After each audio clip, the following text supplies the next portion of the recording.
Je vais vous choquer. Dans la prédestinée, Dieu n'a pas écrit que la gloire. Dieu a aussi écrit la misère. Dans le livre de ta destinée, Dieu n'a pas prévu que ton élévation. Dieu a prévu même le jour de ta chute. Dieu n'a pas prévu seulement le jour de tes milliards. Il a prévu le jour de ta misère. Il a prévu le jour où tu seras misérable si tu n'obéis pas. Il a prévu la gloire qui t'attend si tu obéis. Voilà pourquoi dans le livre de Deutéronome 28, il dit: si tu obéis à l'Éternel ton Dieu et que tu mets en pratique les ordonnances que je te donne aujourd'hui, voici les bénédictions qui seront ton partage. À partir du verset 15, il dit: si tu n'obéis pas, voici les malédictions qui seront ton partage. Donc tu vois que dans le livre là, Dieu a mis les bénédictions, il a mis les malédictions, il a mis les hauteurs, il a mis les tests, il a mis les victoires, il a mis les défaites. Vous qui prêchez ou bien qui pensez que dans la destinée de Dieu, il n'y a que la gloire, laissez-moi vous dire que vous vous trompez. Dieu a aussi prévu le temps de la prison. La preuve, ta vie est tranquille. Lève-toi, vole. Si on te dénonce demain matin, ainsi parle l'Éternel, tu seras en prison. Ça veut dire que tout dépend de ton attitude. Donc tu vois que la destinée, c'est une chose qui peut se modifier en fonction de ton comportement. C'est pourquoi vous qui dites que j'ai reçu une prophétie, je ne mourrai pas sans voir la gloire de Dieu, j'ai envie de te dire, la prophétie n'est pas une certitude, mais la prophétie est une possibilité de Dieu pour toi. Raison pour laquelle Dieu a dit au peuple d'Israël que je vous fais sortir d'Égypte pour vous faire quoi? Pour vous envoyer dans un pays où coule le lait et le miel. Mais la Bible dit que de ceux qui sont sortis d'Égypte pour aller à Canaan, Josué et Caleb sont allés. Mais ma question, la multitude qui a entendu la prophétie là, était où? Parce que pendant qu'ils marchaient, pour eux, Dieu a dit, donc on monte, on descend, ils vont arriver. Or, ce qu'ils oublient, Dieu n'est pas un homme pour mentir, mais il est Dieu pour dire une nouvelle chose. Il ne ment pas, mais il dit une nouvelle chose. Voilà. Au fait, chez les hommes, on appelle ça le mensonge. Chez les hommes, quand je te dis, je te rends milliardaire et que je ne tiens pas promesse, j'ai menti. Mais chez Dieu, quand il ne tient pas promesse, on dit, il a dit une nouvelle chose. Et je peux te dire une chose, il y a des prophéties qui ne vont pas se réaliser parce qu'à cause de ton comportement, Dieu a déjà dit une nouvelle chose. Vous dites que Dieu a dit on monte, on descend. Écoute-moi, quand Dieu dit quelque chose, cette chose-là est définie et est réalisée en fonction de ton attitude. Donc ton attitude détermine ton altitude. Parce que l'homme a plusieurs destinées. En fonction de ton comportement, il y a une porte d'une destinée qui va s'ouvrir. Ce n'est pas forcément une porte de gloire. Ça peut être une porte de misère. Ça dépend de ton comportement. Donc c'est la responsabilité de Dieu de veiller sur sa parole, mais c'est ta responsabilité de veiller sur ta marche.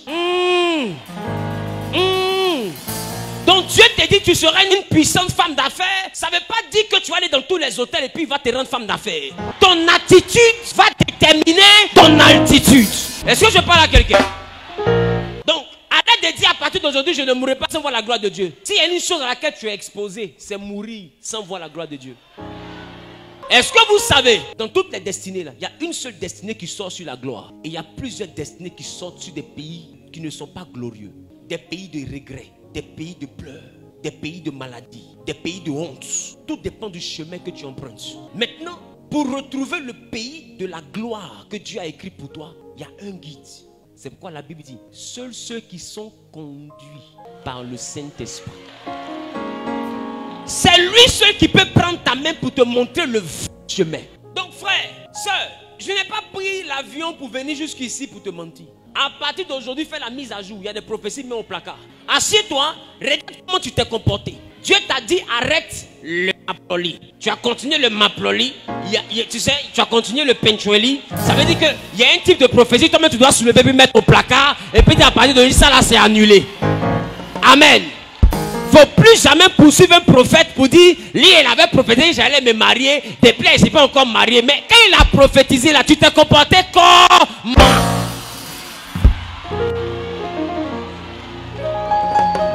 Non, les pasteurs là, ils ont dit qu'en montant en descendant, moi j'ai parti des nations en nations, ils m'ont refusé visa, c'est un faux prophète. Écoute-moi bien, ce n'est pas un faux prophète, c'est toi qui es un faux fidèle. Nous parlons beaucoup des faux pasteurs, mais on ne parle pas des faux chrétiens. Quelqu'un dit est-ce que vous savez qu'aujourd'hui les gens ne craignent plus Dieu mais ils craignent les hommes? Dieu est partout avec nous, mais c'est quand les hommes sont avec nous qu'on est droit. Ça veut dire que quand je rencontre un pasteur, même si j'étais en train de fumer, j'ai la cigarette de la... Et bah ça arrive. Écoute-moi bien. Tu penses que tu fais du mal à qui? Le pasteur là, il ne peut rien accomplir dans ta vie. Mais j'ai envie de te dire, pendant que tu fumais, il y a quelqu'un qui était bien arrêté, qui a croisé les mains qui te regardaient. Son nom, c'est le Saint-Esprit. Tu peux blaguer le pasteur. Tu peux blaguer le frère en Christ. Tu peux blaguer les chantres. Tu peux blaguer le groupe d'intercession. Mais tu ne peux pas mentir au Saint-Esprit. Lui, il sait qui tu es. Oh, la Bible dit, ce que lui, sa bouche a dit, c'est sa main qui accomplit. Donc ce n'est pas le pasteur qui accomplit.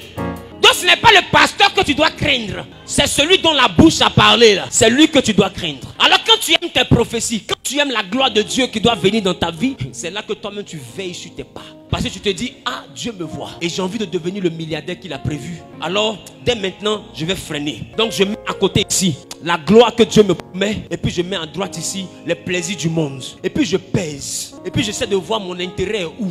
Quand je vois que mon intérêt est chez Dieu, il dit, mon ami, c'est vrai, tu as faussé, tu as tablette de chocolat. Hein. Mais il faut attendre un peu, mon gars. Il faut attendre un peu. Parce que ma prophétie est mieux. Ma prophétie est mieux. Tu n'as pas bien dit amen, ça me dérange. Et dit, tu n'as pas bien dit amen, ça me dérange. Dis avec moi, ah ma chérie. Dis avec moi, ma chérie. C'est vrai que tu as le A. C'est vrai que tu as le A. Mais ma prophétie est mieux. Ma prophétie est mieux. Il y a des moments où nous mettons notre prophétie à suivre nos désirs. Et quand on finit de suivre nos désirs, après on s'en fait recouvrement chez Dieu. Pour dire, Seigneur, tu avais dit, tu avais dit. Lui aussi, il dit, mais je reconnais que j'ai dit, mais toi aussi, tu avais fait, tu avais fait.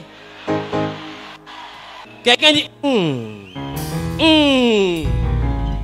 Ça fait qu'il y a des dimensions là. Tu pries, tu jeûnes, tu fais tout. Mais je te dis, c'est pas la prière. C'est pas la prière. C'est pas là. C'est pas là. Mais c'est où tu veux là. Oh Mata. Oh Kita. Oh Kende. Oh Zunga. Dieu va pas te bénir. Parce que ton comportement pas bien. Est-ce que je parle à quelqu'un? Je pensais que quelqu'un se levait pour dire, à partir d'aujourd'hui, je prends ma vie en main. À partir d'aujourd'hui, je prends ma vie au sérieux. Ah, quelqu'un n'a pas bien dit amen, ça me dérange.